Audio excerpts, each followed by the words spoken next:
In an effort to quit my mojo or my lack of mojo for my Jets, I have switched from the Jet jersey to the superhero shirt because Shazam is appropriate for this week. Because Lord knows we need to conquer the curse of Bill Belichick. Seth Kamen's over there. I'm Sean Palmer over here. We're both wearing red. You know, my circus. I thought your lack of game has something to do with something else. Wait, what did you just say? You just completely lost me. Okay. Well, for the last 2 weeks, the Jets have had bad fortunes, and I have worn Jets jerseys both weeks. So I have switched back to something that may change the tide a little bit. Hopefully. I'm hoping. Okay. And look, Syracuse. Okay. I was going to make this into a girl comment. So that's probably not a good idea. So Syracuse is 3-0. How's Maryland? Congratulations. Way to beat Purdue. Yeah, well, we beat Purdue on the road. We go home and face Army, which, much like the Syracuse zone, is the hardest defense to prepare for in college, hardest offense to prepare for in college football, because they are the only ones that run a triple option, which I thoroughly believe the Jets should try, because I believe Zach Wilson would do much better handing off the ball than trying to make a decision in the backfield. Is there any quarterback that you want to pick up? Yes. Or within reason? Yes. Okay. Well, let's go through these lovely quarterback options that the Jets may have. And I'm not giving up a first-round pick. No. I'm not. So if I'm not giving up a first-round pick, there are certain quarterbacks that I can get, and there are other quarterbacks I probably can't get, right? So there is nobody in the AFC East that is going to trade with us, so it does not matter who even the Dolphins aren't giving us Mike White. Like, there's no quarterbacks in the AFC East. In the AFC North, there are no quarterbacks that would be available for us to go get, except for Deshaun Watson, of which I am not giving up that much to do. I'm not giving up the money. Now, part of what you have to understand as a Jets fan is, are you preparing for Aaron Rodgers to come back next year? Because if you are, then this is a one-year Band-Aid. This is not a long-term thing. So in the realm of Deshaun Watson, I'm not saying they would get him, but in the realm of Deshaun Watson has 4 more years guaranteed at $200 million. So let's pay him $50 million and let's pay Rodgers $50 million next year. So not going to happen. All right. Jacksonville, nobody there. Indianapolis. Well, actually, I'm sorry. Jacksonville. There is somebody there. We should have gotten him 2 years ago. Indianapolis. Nobody. I thought that would actually elicit a smile, but of course not. Indianapolis. Look, I'd love to get Gardner Minshew, but he ain't coming. Because Anthony Richardson's hurt. Right. They got injury problems of their own. Tennessee. No. I don't want Ryan Tannehill. No. Would you trade for a Levis or a Willis? Neither one is better than what I got. I got to teach them a system, which they don't know. I got you. I'm not disagreeing. Houston. Case Keenum? Yeah, I'd like Case Keenum. Is Case Keenum the backup in Houston? I believe he is the third string in Houston. The depth chart shows Stroud, Davis, Mills, and Case Keenum. I would like Case Keenum. I think that would be a productive use. But the thing is, I'm not sure Case Keenum. Well, are you thinking of the Case Keenum from 4 years ago, who led Minnesota to the conference finals? That may not be the Case Keenum walking through that door. But it may be the Case Keenum that has a brain that does not make mistakes. That's what I need. I need a guy. You want the epitome of game manager. I want a game manager. I got one of the best defenses since the Baltimore Ravens. I'm not going to say it's the best defense. Since the Baltimore Ravens? Since what? Yeah. Since the Baltimore Ravens? Yeah. Okay. I have one of them. I am not saying the best. I was about to say the best, and I knew that would be a problem. So one of the best. One of the top 100? One of the top 50? I'll say one of the top 20 since the Baltimore 2001. Since 2001. Yes. I believe this team has one of the top 20 defenses since 2001. Yes. Yes, I do. Okay. All right. If I have that, all I need to do, Seth, is get a guy that doesn't make mistakes, and I'll win. Just don't make mistakes. Don't run backwards 25 yards. That's all I want, is somebody that runs forwards and understands that running forwards is productive as opposed to. Do you want a guy like Trubisky? That might not be a bad idea either. But the fact is, will he leave? He's got, I think, 2 years on that contract. And does he want to leave Pittsburgh? He signed in Pittsburgh for a reason. I'm not sure he wants to leave. Be the backup? Yeah. I can't imagine he wouldn't potentially. If the defense is as good as you think it is. Which I do. Yep. I just said is as good as you think it is. Yep. And you have a legitimate number one wide receiver. And you have decent, and you have a probable number one running back. And you have depth at both positions. Why exactly would you not give up a backup position in Pittsburgh to be the starting quarterback for a team that with a game manager could go to the Super Bowl in your mind? I get it. And that's what I'm saying. I would love, but would Pittsburgh give him up? Why not? For a third round pick? Because that's all that the Jets can give. That would be my guess of what he would be worth. Okay. So Trubinsky, yes. So that means one person in the AFC North. One in the AFC South. I just said Keenum, but again, Keenum is from Texas. Whether he wants to leave late in his career is a different situation. Right? Different situation. Okay. The West.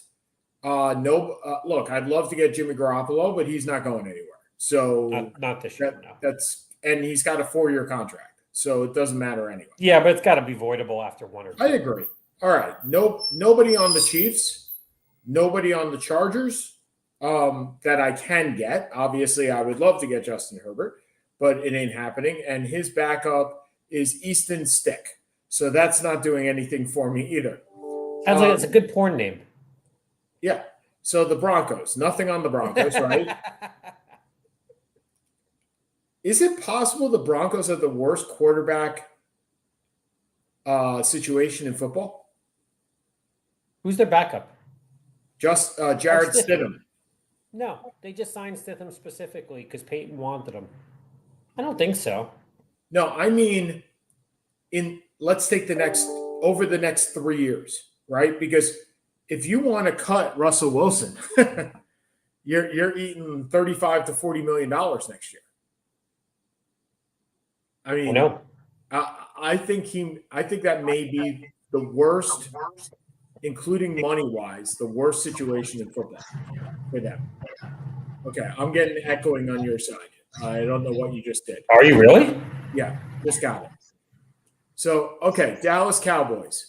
Would I like Cooper Rush? Yes. Good game manager. Do I want Trey Lance? No. I don't want Trey Lance. The Eagles. Do I want Marcus Mariota? Potentially. Mariota, I think, would do very well. You think so? Yeah. I think he can game manage, and he. There's a lot of turnovers. I don't need him to throw the ball very much. The Commanders. Do I want Jacoby Brissett? I would love to get Jacoby Brissett. That is a 1-year, $8 million contract. That is like the dream to get Jacoby Brissett at that amount of money. You may be the first person who's ever said it's a dream to get Jacoby Brissett. Well, whoever the Cleveland Browns general manager said that last year while he was trying to fill in for Deshaun Watson. It was a dream to get Jacoby Brissett. Nobody on the Giants. I don't even know who the Giants' backup quarterback is. Tyrod Taylor. No, yeah. Okay, I'd like Tyrod Taylor. That would be fine. The Packers, again, no idea who the quarterback is. So that would be Sean Clifford. No, thank you. No, thank you to Sean Clifford. The Lions, no. The Vikings have the guy I want. I want Kirk. Yes, because Cousins Cousins legitimately can get you to a Super Bowl, which is weird because he can't win a Thursday night game, a Sunday night game, a Monday night game, or a playoff game. But he's a game manager with the ability to throw deep. Yes. Would Minnesota trade him at Owen? If they lose to the Chargers and are 0-3, do you trade him? But again, third round pick's probably not going to be enough for him. Well, and that's the point, right? So anyway, that is How would Dalvin Cook take that? Just a thought. Do I care? No. Dalvin Cook's on a 1-year deal too. So Cousins is on the last year of his deal. I would love that. Nobody from the Bears. The Falcons backup, they got Ritter, and their backup is Taylor Henke. Not the player. It's not what you want. No, it's not. The Buccaneers, no. I mean, I wouldn't mind Baker, but they're not trading Baker. Not getting Baker. And Carolina, Andy Dalton. They're not trading Andy. They're not trading Andy Dalton, so it doesn't matter. San Francisco, yeah, let's go get Sam Darnold again. That one. Just saying. Brett Rippon from the Rams. Yeah, I wouldn't mind Brett Rippon. Come on. He played in Nathaniel Hackett's system. He knows the system. He could come right in. Again, I'm looking for a guy that doesn't make mistakes. I'm not looking for a guy to win me a game. I'm looking for a guy that doesn't lose me a game. How do you know if Brett Rippon played 2 games and then they benched him? How do you know come on? Seattle. Do I want Drew Lock? No, I do not want Drew Lock. Because you know what? You're probably right with Brett Rippon. Probably in the same boat. Do I want Colt McCoy? Colt McCoy's actually a free agent. They can sign Colt McCoy. They can if they Do I want Clayton Tune? No, I do not want Clayton Tune. I don't even think want Clayton Tune. He's on the Cardinals. So I know he's the backup to Josh Dobbs. But the thing is, how many of these guys would be available for a third round pick? Trubinsky, you're right, may be available. Do you want Winston? Jameson Winston, you mean? Jameis Winston? Yeah. He's on New Orleans. Yeah, he's their third string. I wouldn't mind having him. I mean, if they're willing to trade him. I don't see why they wouldn't. They just signed Carr to a 4-year deal. Yeah. And I don't know. Because his contract is a 1-year, $8 million deal. No, he's got multiple. Wow. Okay. What did he sign? A 2-year, $28 million deal. Who, Winston? Yeah, $14 million signing bonus. In 2023, he will earn a base of 1.1 and a signing bonus of 2.8. Beautiful. Dead cap value. So if they cut him after this year, they would have a dead cap of $10 million. Ooh. I don't think the Jets are willing to go that route where you acquire somebody and then take a $10 million. But I guess the question is, you're mentioning all these guys, and they all feel the same. They're all, Brissett, Taylor, Garofalo. They can move a little bit. They're all relatively game managers. And I get that's what you want. I understand that. But, some of the names you threw out there, you can't put a rookie or a second-year guy who's never been a starter before on a team with Super Bowl aspirations. It's just not. It's not reasonable. It's not practical. I mean, I think Garofalo would be perfect if you could get him, which I don't think you can, and I don't think with the contract, I'm not sure it's doable anyway. A Brissett or a Taylor, sure. I mean, the Giants would probably trade Taylor at this point. I don't think they're enthralled. I don't think they've been enthralled with him. And they you'll know the name. I know they like DeVito as their backup. Yep. And he's on the practice squad. So would the Giants take a third round pick? They're not going to trade him for less. Would the Giants take a third round pick for Taylor? Maybe. I'm still kind of getting back to the top 20 defense of the last 20 years. That throws me. I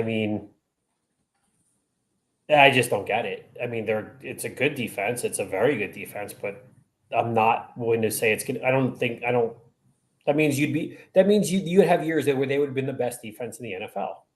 Well, and I think they are the best defense in the NFL right now. I mean, How many points did they let up to Dallas? Hold on. But part of it is also, and you can see this from the Ravens and every other good defense, is there's only so much time you could spend on the field. Yes, I understand. Part of the Zach Wilson problem and Zach Wilson experiment gone wrong is the fact that he doesn't let the defense rest.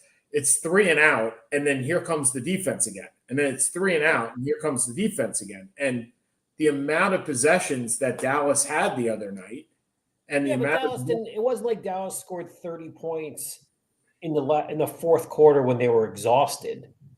And Dallas scored 30 points before the game was, by the middle of the third quarter. Right, but it shouldn't matter if you have. But what I'm saying is, if they're that tired, your explanation makes more sense to me. Like, why did the Cardinals let up 28 points in the fourth quarter or in the second half? They were tired by the fourth quarter, and the Giants ran all over them. Correct. Dallas didn't run over the Jets. The Jets weren't exhausted in the second quarter. Well, so by the end of the second quarter, it was 17-10. Okay. Yes, and they scored one in the third, and one in the fourth. Two field goals. I think it was 2 field goals in the fourth. So Zach Wilson goes 12 for 27 with 3 INTs. Like, that is just, that can't happen. That's terrible. He was terrible. I mean, I didn't watch much of the game, but I mean, you can just and because 12 for 27, they struggled to run the ball, where the leading runner was Zach Wilson at 5 for 36 yards. Yeah, can you please explain how many carries did Breece Hall get? Did he get 4 carries? Can you explain that to me?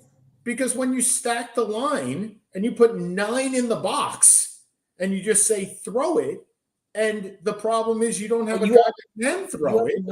Legitimate number 1 wide receiver in Garrett Wilson. And he had 2 catches for 83 yards. As bad as Zach Wilson is. Yep. If you have literally one-on-one coverage, you should be able to have more than 2 completions. Well, consider this is where the offensive line is a problem, right? Because you don't have time to throw it, and the offensive line. Yeah, I'm a Giants fan. You don't need to explain to me about terrible offensive lines. Well, we're going to get to that in a second. So my issue. So let's talk about the Giants stuff. Let's talk about the lack of Barkley, right? So Barkley has been ruled out for tomorrow. So this was a terrible week for running backs in fantasy football, particularly for us. If you drafted Cam Akers, good luck. If you drafted Nick Chubb, good luck. Oh, wait, we drafted both. If you kept Alexander Madison. Look, I believe Madison's going to come out this week. I really think that this is his week. But by the way, whoever was making the online, did you read about these online comments? What kind of asshole? Yep. Seriously, grow up, people. Yeah. So Giants go up against the Niners on Thursday night. Yeah, it's going to be ugly. No Andrew Thomas. No Saquon Barkley. As close to 0-3 as you can get without being 0-3. No, there's no such thing as close to 0-3. That means shit. Okay, fair enough. Wow, you're in a cursing mood today. Bring it on. I'm having a bad day. They're 1-1. Now, look, let's be honest. They played about as bad a first half of football as anyone has ever seen last week. But they did win the game. And while I'm not justifying a $40 million a year contract for beating the Cardinals, they're 1-1. And what I'm trying to do, and this is what I see every year, is I try not to overreact to the first month of the season. Thomas is going to be healthy. Evan Neal can't be worse. And we talked about this going into the season. Their first 7 games are monstrous. That we thought that if they were 3-4, they would be in good shape. Now, does it feel like they're going to be 3-4? Probably not. But if we, 2-5. Look, they're not better than Dallas. They're not better than San Francisco. They're not better than the Eagles.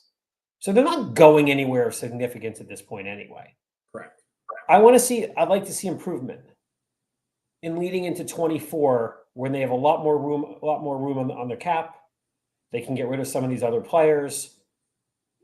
Then it's when I want to see the big jump, is hopefully for next year. We've been irrelevant for 10 years. With or without Saquon Barkley? I'm assuming it's going to be without.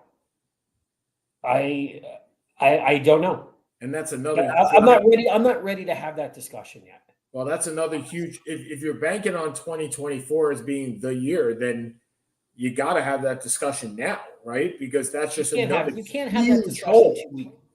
You can't have that discussion 2 weeks in. You just can't.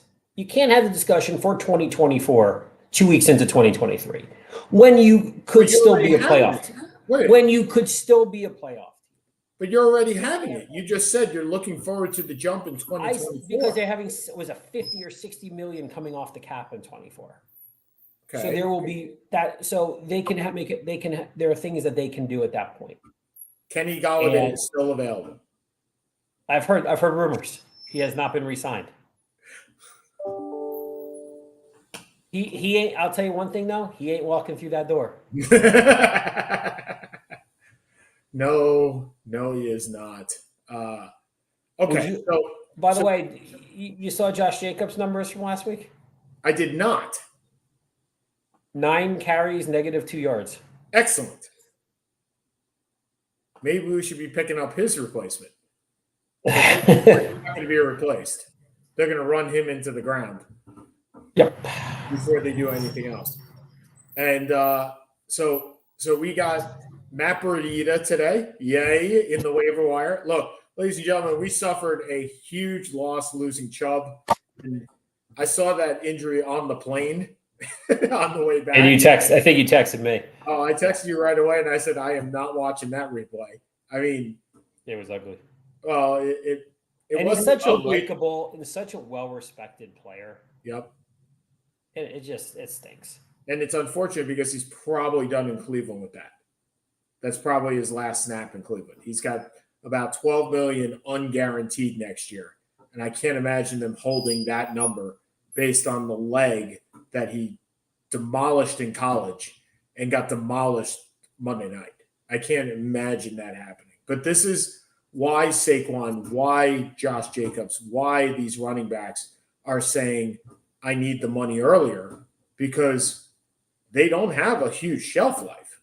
No, I think the average running back's career is 3 years. I think I remember reading that. Correct. And you're not going to see 5-year deals for running backs going forward. You're just not. You're going to see 3 years with 2 years guaranteed. An avoidable third. And welcome back to Kareem Hunt. Not a great human being, but certainly a pretty good football player. Not the first time we've used those words. It's sad. It's sad that we've used those words numerous times when it comes to sports, but it's true. I mean, we certainly have done that. Yeah. So overall, look, we're 2 games in, right? And let me ask you this: of these 0-2 teams, which ones have a problem, a legitimate problem? The New England, and I know you don't overindulge in the first month and look at it as this could be a precipice for the entire year. But the fact is, when you're 0-2, to get to 500, you got to win 2 games in a row to get there. I mean, that makes sense. So you're already in a pretty big hole, especially when you've lost in division games, right? So The first one that comes to pass is New England, who lost to Miami this past week. So they have 1 division loss already, and they are 0-2 going against the Jets in a big game for both teams. Huge game for both teams, actually. I think New England looked pretty good in both, to be perfectly. They looked good against the Eagles, and they didn't play badly against Miami. It's too early to write off New England, especially with the Bills not looking great. That is true. And look, beating the Raiders at home is not exactly moving the needle for me. No, I get it. The Cincinnati Bengals, 0-2. Yeah, they're 0-2. Minus 24 on the point differential. Not exactly scoring a whole lot of points. No, they look well. Look, they look. I'm surprised it's that low. I'm not worried. I think this is all contingent on how badly Burrow is hurt. Mm-hmm. If Burrow is back to normal by week 4, I think they're fine. I think winning division may be difficult. I think winning the division is almost impossible. They are 0-2 in the division already. Yes, I understand that. And they lost to Baltimore, who is 2-0 and looks good. Too early to write off a team that I still think is a Super Bowl contender. Okay. The Houston Texans are 0-2. That's fine. They're not expected. Right. They're not expected to be much more than that for this year. They're not a contender. They've brought in their quarterback. They brought in their defensive leader. That was their trade-off. You have a new coach in D'Amico Ryans, who everyone, including me, is a huge fan of.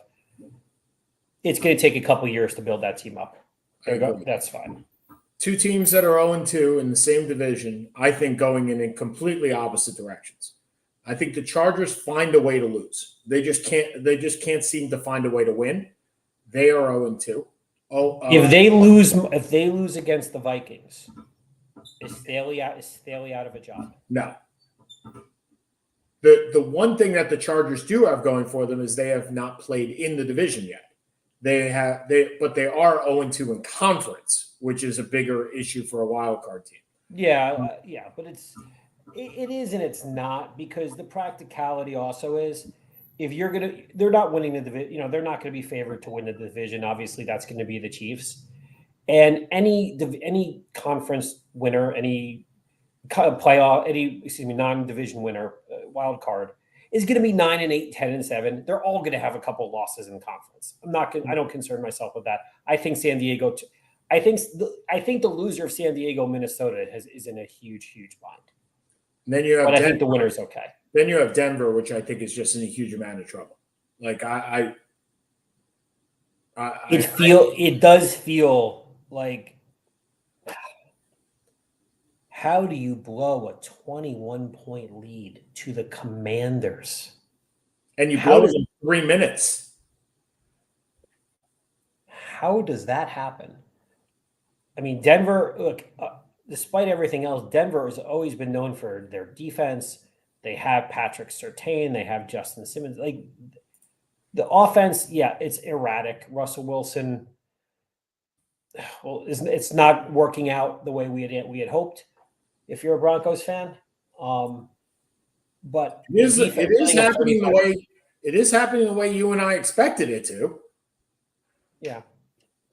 It is the way that we called it, but I thought, I did not think that I cannot believe you blew a 21-point lead to Washington. That blows my mind. I do think the Chargers win this week, and I think at 1-2 you feel relatively comfortable. You're not thrilled where you are, but look, you lost to the Dolphins, who played better than any team outside of Dallas in the NFL so far this year, in the last play of the game. And they lost. I forget the other team they lost to. Look, they lost to Tennessee. That's a weird loss. There are no teams that are 2-0 in this conference except for Miami and Baltimore. So, I mean, everybody's 1-1 or 0-2 except for those two teams. So the NFC has thoroughly dominated so far. And, which is strange because nobody saw that coming. So Bears and Vikings, as we just said, if the Vikings go to 0-3, does Kevin O'Connell lose his job? That's better. He's in his second year. They were the number 2 seed last year. He's not losing his job. Matt Eberle does not lose his job in Chicago. No, but Chicago is having a meltdown in the last 48 hours. You saw the defensive coordinator resigned? Yeah, well, he said he had health problems. So I'll supposedly there may be more. Plus, Justin Fields is already criticizing the coaching. Yep, he's pointing to the coaching for robotic play. Well, my problem with Justin Fields is you haven't improved. So if you haven't improved, then you really got to look in the mirror a little bit. They gave you every vote of confidence by trading away the number one pick. This is they brought in a number one wide receiver, or a borderline number one wide receiver in my boy DJ Moore, who did have a nice game last week. Did.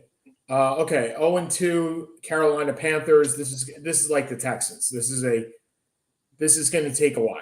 And Bryce Young looked good on Monday night. I mean, as good as he could be behind absolutely no line. And Andy Dalton looked good in the fact that he could QB sneak every once in a while, still around. And then we move on to the last division. Sorry, I just had it up. The Arizona Cardinals being 0-2 and tanking for Caleb. The question with tanking for Caleb is what happens if Caleb says no? Well, there's two. You're going to have Drake May from North Carolina. You may have Shamir Sanders from Colorado, which is really the most interesting story in football, college or pro right now. But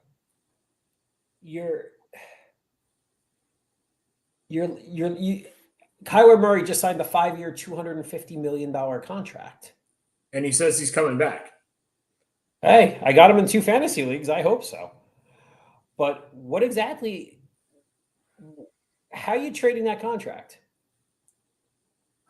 Well, you trade it, and I think it's a $40 million hit. But no. You're missing my point. Who's taking on a $50 million a year Kyler Murray? Well, you're not. So the thing is, because of the signing bonus, you're not taking that on. You're taking on $37 million, or how much was the signing bonus? So no. So what happens is, if they take that prorated over the number of years. Hold on. You want to let me finish here with the contract, since this is my purview? Sure, I forgot. This is your gig. When you trade a contract, you accelerate the signing bonus. The new team does not get any of the signing bonus. They only get the yearly amount. So what Kyler Murray, if you trade him after this year, the dead cap for the Cardinals would be $81 million. Now, if you trade him as a post June 1st, it would be split over 2 years. So it would be $40 million next year and $40 million the year after if you trade him after June 1st. So it would be 2 years at $40 million, 24 and 25. So and the new team takes on none of that. What the new team takes on is the base salary of next year, which is $37 million. $32 million. That's why I just said $37 Hold on. million. But then gets them at 18, 22, and 19. Right. Right. And that's what I was kind of getting at, is the fact that you would get him at a lower salary. You'd eat it for 1 year, but then you get lower salaries going forward until 2028 when he pays out $34 million. But I'll tell you right now, even $34 million by 2028, if he's Kyler Murray, if he's what we know him to be, that's underpaid at 34. Even if he's half of what, at $25 million, I like Kyler Murray at 25 a lot more than I like Kyler Murray at 40. Correct. Of course, I said the same thing about Daniel Jones. Correct. So you get him for less money next year and the year after because of the bonus structure and how it accelerates. Because that means the goal is, as a circumvention of the cap, they don't want you signing a huge bonus and then trading it, right? Because then that means you push the bonus onto the other team. And that's how option bonuses work. That's not how signing bonuses work. And he got a huge signing bonus. He got a $30 million signing bonus. He does have numerous option bonuses of $7 million apiece, but $7 million is nothing in this context. You're not talking about a $50 million, $60 million Aaron Rodgers deal. You're talking about 30, maybe 35 at most. So who would take that on? I don't know who would take it on. I really don't. But that's a lot more palatable if you traded if you're Arizona and you were willing to give up your second round pick in the first round. Oh, sorry, second round pick, which would probably be first overall in the second round, right? If you'd have to pay somebody to take that contract. I'm not sure about that. I mean, if the Falcons, I'm just throwing a team out there. If the Falcons end up 7-10. Yep. And decide Desmond Ritter's not the guy. Yep. And they're not low enough to get Drake May or Caleb Williams. Sure. You have a stud wideout, you have a stud running back, your offensive line behind Chris Lindstrom is not bad. You got Pitts, although, I mean, some of these guys have underachieved. I don't know. I don't know if you really need, I don't know if you need to trade a pick to get, I don't know if that's really needs to be done, because he is a competent NFL quarterback. And at that price point, I'm not going to say it's a bargain because we don't know what we're dealing with coming off ACL, because so much of his game is predicated on athletic ability. Exactly. But so you think a third round pick gets him or something like that? Because I don't know. You wouldn't be paying a lot to take on that contract. No. 140 million of that is guaranteed. So it's a lot. Like it's not but the signing bonus, you just said the signing bonus is paid. Signing bonus is paid. That was the first year was paid, because that's 30 million was paid. 30 million was paid. You have 103 million was guaranteed at signing. So that's does that include the signing? I believe that includes the signing. I believe so. We have 73 left. Right. So 73 million left. Then and this year, hold on. But his first year base salary was $965,000, and his second year base salary was $2 million. Remember, next year it goes up to $37 million. So that may be part of what is guaranteed is next year's salary.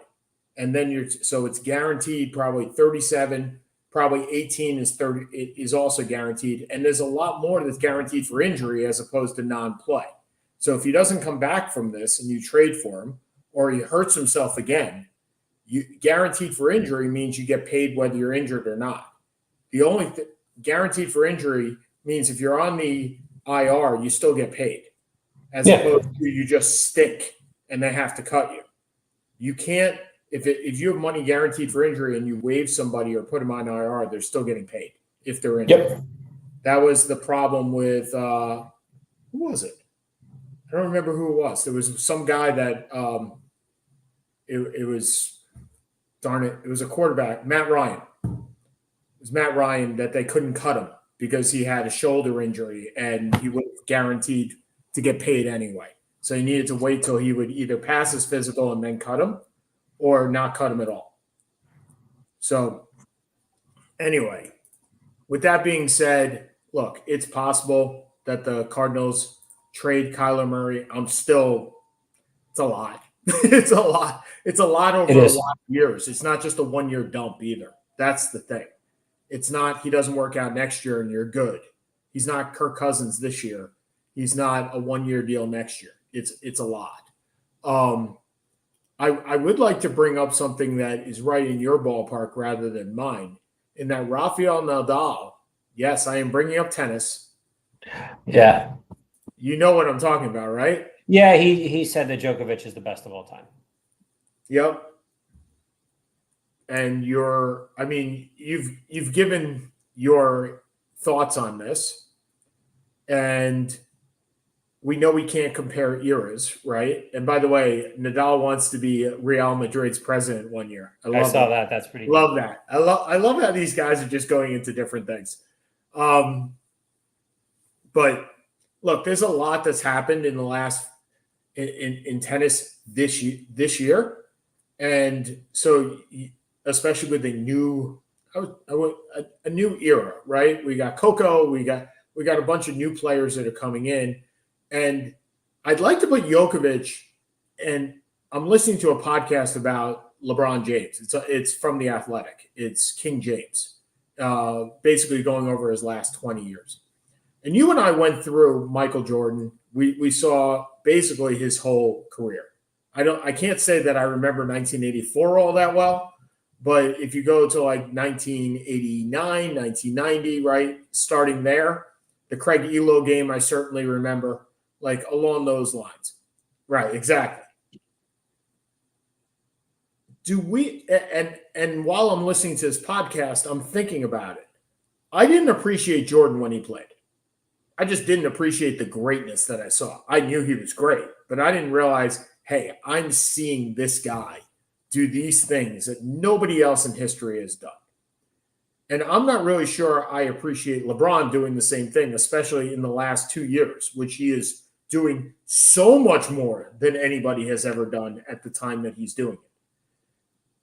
Are we of the same ilk for Djokovic in that we're just not in part because it's tennis, and in part because he does have Federer, or he did have Federer, and he does have Nadal, that we don't appreciate the greatness that is him? I think we appreciate the greatness that was Serena. I'm just not sure we appreciate the greatness of Djokovic. Well, I think appreciate comes with a popularity in some regards, from a personal standpoint, not that you know them personally, but from what they've, the personality they've shown over the last 20 years. And part of it comes from loving to watch them play. I don't think LeBron is an aesthetically beautiful player to watch. I think he's a sensational player. I think he passes beautifully. I think he somehow has used his second greatest attribute and has more points in the history than anyone else in the history of the NBA. Exactly. Which is nuts, which is crazy. Djokovic alienated a lot of people in a variety of ways over the years, based on a variety of things, based on COVID, based on political things, based on immaturity when he was younger, which he's admitted to. His game is also, if you watch Roger Federer's game, was beautiful to watch. Yep. It was magnificent. Nadal was not beautiful to watch, but Nadal played harder and grittier than any player ever has. John McEnroe, Jimmy Connors-ish? Yeah, different level, because they weren't playing 5-hour matches like Nadal does. Connors was grittier. I was about to say Connors played 5-hour matches. Connors was a grittier player. McEnroe was more. McEnroe wasn't elegant, but McEnroe had a way about him. Yeah. Which Djokovic is like a machine to watch play. He doesn't. This game is not beautiful. Again, as a tennis player, which, I mean, as a club tennis player, that's what I am. I'm a club player. Even Carly watches it and enjoys it now because she plays. And we watch like Alcaraz, and he hits these wild, crazy drop shots, and it's neat, it's fun, it's different. Djokovic to me is like hitting against the wall 1,000 times. He's not particularly fun to watch. And what he does is he plays until the opponent makes a mistake. And there's a lot to be said for that. I'm not saying that as a negative. I like playing that way. I like playing. You do, because you have no tennis ability, but you run after everything. Exactly. Which drives anyone nuts. Yes. So the idea being that you're not overly popular and your game is not beautiful to watch. Mm-hmm. Between these two things, you're not going to have the appeal. And you've been an ass. Well, as I said, Serena plays a game that nobody had ever seen, no one had ever seen before. No woman ever played with the power that Serena did. Which is the equivalent to LeBron. Nobody's ever played the way LeBron's played. I don't think Serena's game was beautiful to watch, but her power was amazing. Yeah. And was different. And the whole story with Serena and Venus is a great story. Yes. And so that leads to her appeal. Yep. Djokovic doesn't have that. Now, again, Djokovic may have that appeal. I don't think his parents played tennis. I don't think he grew up, in a rich, playing country club, being trained and all that. Like he grinded his way up and grinded and grinded and grinded to being potentially the greatest player of all time. Yeah. And it's certainly to be respected, but it's not to be beloved. Fair enough. I would recommend, by the way, the podcast on LeBron. It's called The King's something or another. I'm watching right now the what do you call it? The Netflix doc on Florida football. No. It's a podcast. It's a podcast. It's not a video. There's only one podcast I listen to. It's called The King's Reign. It's from The Athletic. So if you get The Athletic, it's like 8 or 9 episodes. I would seriously, I would recommend it. Okay. The way that they describe LeBron, which I think is perfect, is whoever thought we'd get John Stockton and Karl Malone together and make just a mutant basketball player that has the abilities of both. And really, that's who he is, right? I mean, yeah. That's you and I. We didn't do this podcast when LeBron came in. We didn't do it that. We're not that old. We're not that. Well, we're still that old, but we remember when LeBron came in, and I remember having this discussion with you where we were saying LeBron's magic. He just is, right? I mean, but he's better scoring Magic Johnson, right?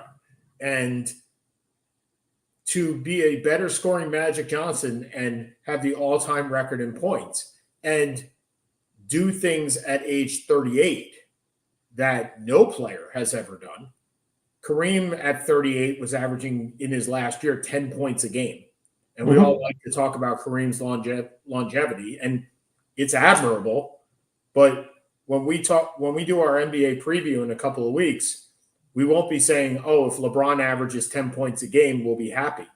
No, that's not we're all expecting 22, 8, and 4 again, or 22, 8, and 6 again. Like it's why, we've talked about it. I think you have him as the greatest player of all time. I do. I have him as number 3, number 4. And it's why I can certainly see why. I don't understand the people who argue that they can't understand how he can be at that level. And there are a few. Yeah. He is, but he is not, I don't find him artistic. He doesn't have a beautiful game to him. So when he started, and I've gone back, and because of this podcast, I refer to certain games, right? So I've gone back and looked at certain games because, especially the game against the Pistons, which was like the breakout game where he came. That was the 26 points. 26 straight points, right? Yeah. Originally, LeBron was all about power, right? Yeah. How much can I throw down? He is one of the few, and I won't say basketball players, he's one of the few athletes that's adjusted to his game, right? Where it's, all right, I'm not the fastest guy on the court anymore. And I'm not going to play defense the way I used to. But I can adjust, right? I'm going to make that. Kobe was another one.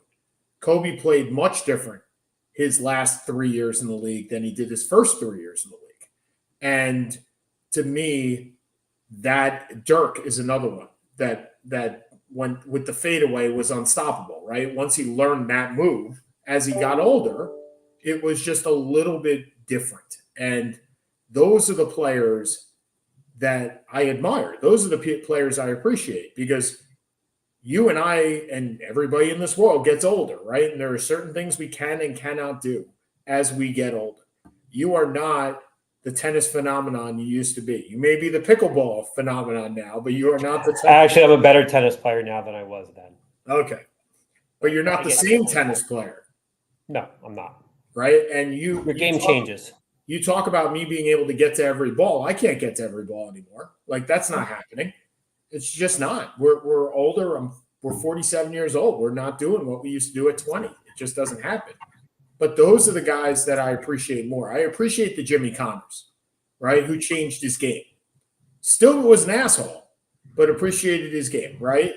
And we've cursed more on this episode yes. than probably in certain years. Yeah, and LeBron has said when I can't do what I do, I'm going to leave. And I fully believe that. I do. As do I. And the issue is he's just going to leave. There's not going to be a retirement tour for him. I don't believe there's going to be a retirement tour for him. No, but I do think he's going to wait to try and play with his son. I do believe that as well. But I think my point is he's not going to say, like Kobe, this is my last year. I think he's just going to go, I'm done. I got nothing. I'm good. And I can see that. The appreciation for LeBron has to happen before we do that, before he does that. And I believe I am probably going to watch more NBA this year than I probably have ever watched, because I think I will watch a little bit more of LeBron, because I don't want to be the same way I was with Michael. I don't want to be, hey, he lived through this period of he worked. Well, I think it's a little bit unfair to do that comparison. Why? Because when Jordan was in his prime, you were 14, 15, 16, 17 years old. Sure. And you were in a different state of different place in your life. That may be.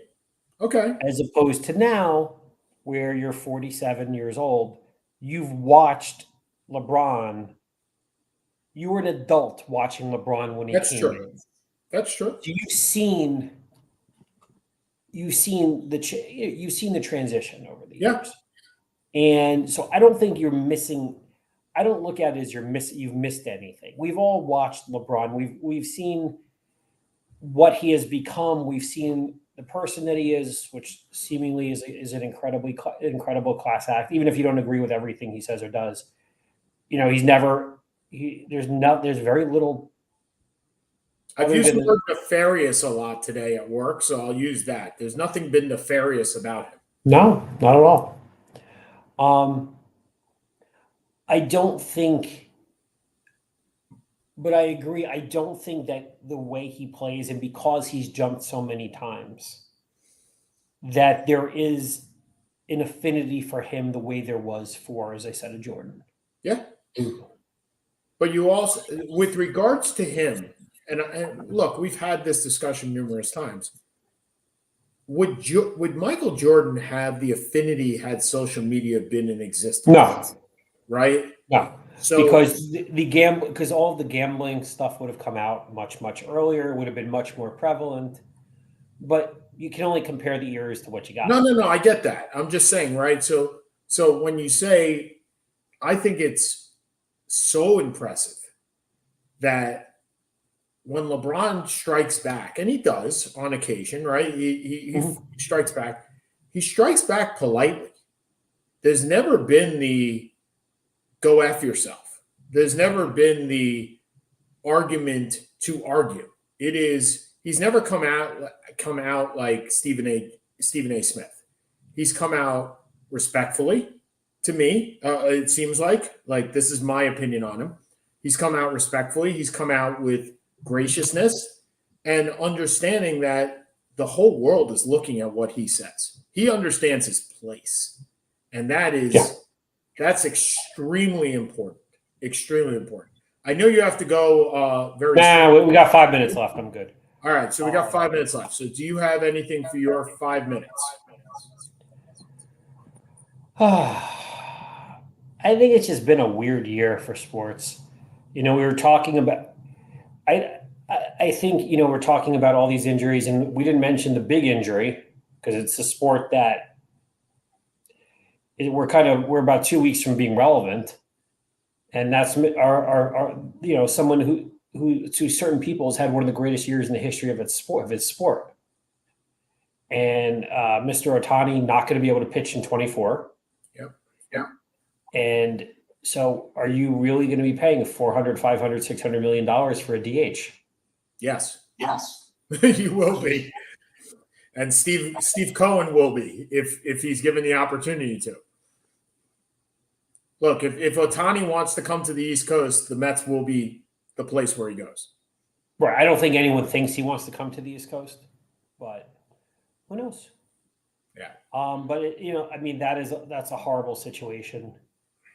And props to Coach Prime. Yeah. You know what? He he's making a boring college football season so far seem really interesting. Agreed.